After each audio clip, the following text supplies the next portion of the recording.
আর কত সুন্দর লাগছে বন্ধুরা দেখতে। আর তোমাদেরকে একটা আমি দেখাই। আর দেখেন কত তলতলে হয়েছে, একেবারে তুলতুলে হয়েছে বন্ধুরা। আর কত সুন্দর হয়েছে। নমস্কার বন্ধুরা, আমি প্রতিমা কিচেন ভিলেজ ফুডে সকলকে স্বাগত জানিয়ে আজকে আমি তোমাদের সঙ্গে শেয়ার করব বেদানার জেলি সন্দেশ। তো এই জেলি সন্দেশটা কিভাবে বানাচ্ছি বন্ধুরা, ভিডিওটা দেখতে থাকুন আর আমার সঙ্গে থাকুন। আর চ্যানেলে নতুন হয়ে থাকলে চ্যানেলটাকে সাবস্ক্রাইব এবং ফলো করে পাশে থাকবেন। আর যারা ফেসবুক পেজ থেকে দেখছেন তারা ফলো করে আমার পাশে থাকবেন। বেদানার জেলি সন্দেশটা বানাবার জন্য আমি নিয়েছি 3টি বেদানা। আপনারা কম বেশি করে নিতে পারবেন।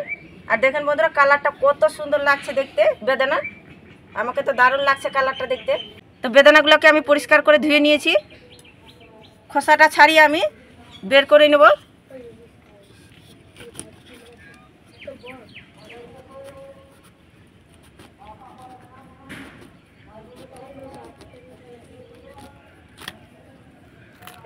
আর দেখেন বন্ধুরা কত সুন্দর কালারটা না দেখতে, আর কি লাল টকটক বেদানাটা হয়েছে দেখতে লাগছে। তো বেদানার আমি ফলগুলো ছাড়িয়ে নিব।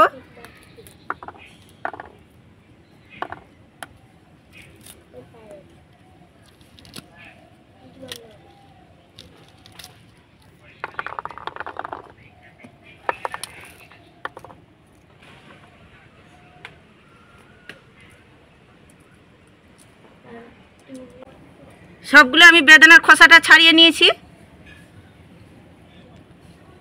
আর দেখেন বন্ধুরা দানাগুলো দেখেন কত বড় বড় আর কত লাল টুকটুকে হয়েছে, আর কত সুন্দর দানাগুলো লাগছে দেখতে। তো বেদানাটা এমনিতেই আমাদের পুষ্টিকর বন্ধুরা ফল একটা। আর জেলি যদি সন্দেশ বানিয়ে খাওয়া যায় তাহলে বাচ্চা থেকে বড় সকলে পছন্দ করবে।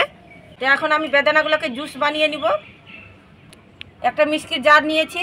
আর মিষ্টির জার যদি না থাকে বন্ধুরা হাতের কাছে, তাহলে কিন্তু হাত দিয়ে চিপে চিপে রসটা বের করে নিতে পারবেন।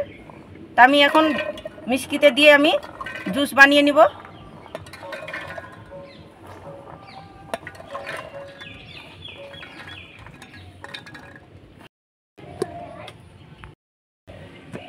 জুসটা আমি তৈরি করে নিয়ে চলে এসেছি।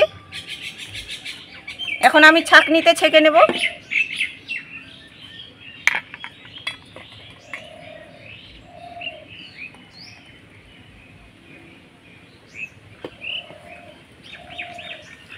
আর এইভাবে করে চামচ দিয়ে একটু ঘাটবো, তাহলে নিচে থেকে রসটা বের হয়ে যাবে।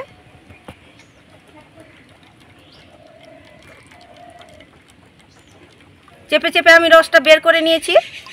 আর যেগুলো বিচিগুলো বন্ধুরা এগুলো আমি ফেলে দেব। আমার 1 বাটি জুস বের হয়েছে। উনুন ধরিয়ে নিয়েছি। 1 বাটি নিয়েছি চিনি, কড়াইয়ের মধ্যে দিয়ে দিব। যে বাটি মাপে আমি চিনি নিয়েছি 1 বাটি, সে বাটি মাপে আমি হাফ বাটি জল দিয়ে দিব। তাহলে সেরাটা কিন্তু ঠিকঠাকভাবে পরিমাণ মতো হবে, খুব সুন্দরভাবে। ঘন একটা সেরা তৈরি করে নেব। চিনি আর জলটা আমি ভালো করে ফুটিয়ে একটা ঘন সেরা তৈরি করে নিয়েছি। আর দেখুন বন্ধুরা এইভাবে ঘনত্ব সেরা একটা তৈরি হয়ে গেছে।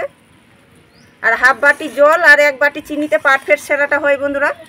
সেরাটা আমার হয়ে গেছে, নামিয়ে নেব। তো সেরাটাকে আমি বাটিতে ঢেলে নেব।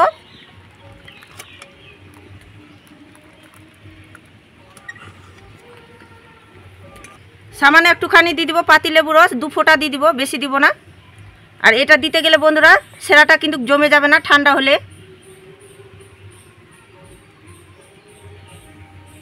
এক বাটি আমি জুসটা নিয়েছি, বাটিতে ঢেলে নেব।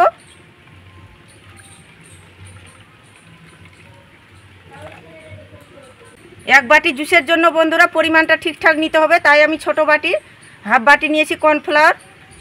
আর কর্নফ্লাওয়ার যদি না থাকে হাতের কাছে তো আড়াইওর পাড়ারও দিয়ে দিতে পারেন। তা আমি কর্নফ্লাওয়ারটা দিয়ে দেবো। 1 বাটি জুসের জন্য বন্ধুরা এখানে হাফ বাটি কর্নফ্লাওয়ারটা দেওয়ার ঠিকঠাক পরিমাণটা হবে। তো দিয়ে আমি ভালো করে মিশিয়ে নিব জুসের সঙ্গে কর্নফ্লাওয়ারটা। কর্নফ্লাওয়ারটা আর বেদানা রসটা দিয়ে আমি ভালো করে মিশিয়ে নিয়েছি। এখন আমি কড়াইয়ে দিয়ে দিব।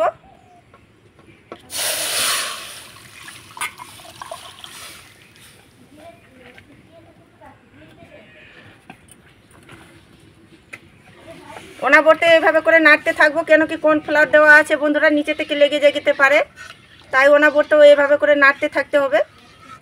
আর আজ কিন্তু একদম মিডিয়ামের থেকেও কম আঁচ রাখতে হবে। আর দেখুন বন্ধুরা, অনবরত নাড়তে নাড়তে একটা জেলি ভাব আসছে। এই যে দেখেন জেলি ভাব তৈরি হয়ে যাচ্ছে। আর দেখুন বন্ধুরা, অনবরত নাড়তে নাড়তে একদম জেলি ভাব তৈরি হয়ে আসছে। সামান্য একটুখানি দিয়ে দিব রেড ফুড কালার। তোমরা চাইলে এখানে নাও দিতে পারো বন্ধুরা, আমি কালারের জন্য দিলাম।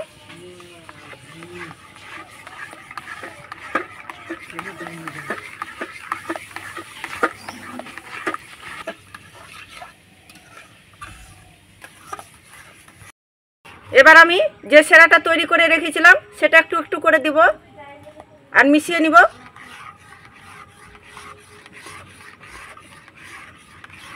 আঁচ কিন্তু লো আছে রাখতে হবে বন্ধুরা, খুব বেশি আঁচ কিন্তু দেওয়ানো যাবে না। স্টিলের থালা নিয়ে নিয়েছি, এ থালার মধ্যে আমি সেট হতে দেব, তার জন্য আমি সাদা তেল লাগিয়ে নেব।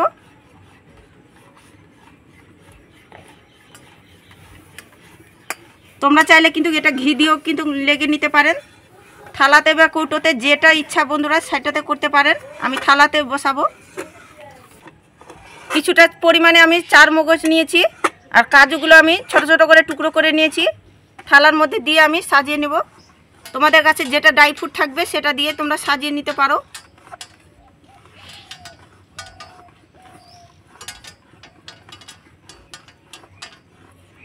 এবার আমি কাজুর টুকরোগুলো দিয়ে দেব।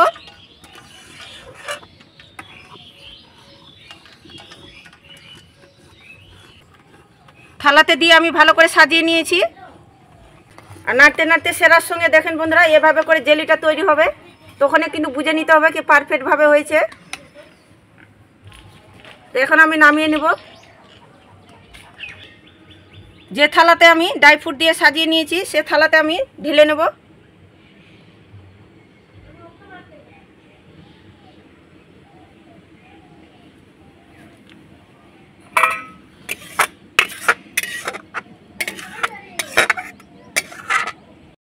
এটাকে আমি 1 ঘন্টা ঠান্ডা করে নেব, তাহলে পুরোপুরিভাবে কিন্তু জেলিটা তৈরি হয়ে যাবে, জেলি সন্দেশটা ভালো করে সেট হয়ে যাবে।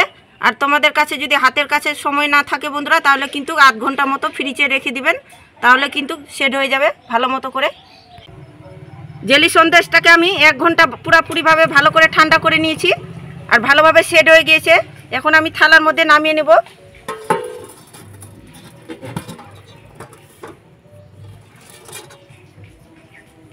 আর দেখেন বন্ধুরা কত সুন্দরভাবে উঠে আসলো, আর কত সুন্দর হয়েছে আমার জেলি, আর কত সুন্দর হয়েছে বন্ধুরা আমার জেলি সন্দেশটা। আর আমাকে তো দারুণ লাগছে দেখতে। তো এখন আমি পছন্দ মতন করে কেটে নেব।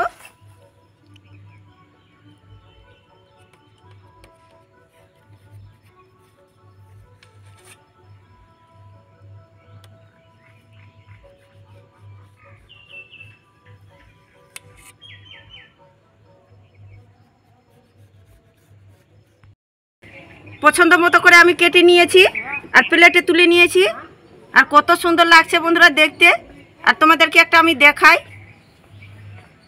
আর দেখেন কত তলতলে হয়েছে, একেবারে তুলতুলে হয়েছে বন্ধুরা। এই যে দেখেন কত তলতলে। আর তোমাদেরকে একটা ভেঙে দেখাই। আর দেখেন বন্ধুরা কত সুন্দর হয়েছে ভিতরটাও, আর খুব সুন্দরভাবে হয়েছে, একবারে নরম তুলতুলে হয়েছে। আর দেখেন বন্ধুরা কত তলতলে হয়েছে, আর কত সুন্দর হয়েছে। যেসব বাচ্চারা ফল খেতে পছন্দ করে বন্ধুরা তাদের জন্য তো একেবারে পারফেক্ট। আর যেসব বাচ্চারা ফল খেতে পছন্দ করে না তাদেরকে এভাবে করে জেলি সন্দেশটা বানিয়ে দিবেন, একেবারে প্লেট সাপা করে দিবে, আর খেয়ে একদম পছন্দ খুশি হবে, আর মজা করেও খাবে। আর ভিডিওটা যদি ভালো লেগে থাকে বন্ধুরা একটা লাইক করে দিবেন, আর চ্যানেলটাকে সাবস্ক্রাইব করে পাশে থাকবেন। তো ভিডিওটা এই পর্যন্তই, দেখা হবে নতুন কোনো ভিডিও নিয়ে। ভালো থাকবেন, সুস্থ থাকবেন, আর পুরো ভিডিওটা দেখার জন্য অনেক অনেক ধন্যবাদ।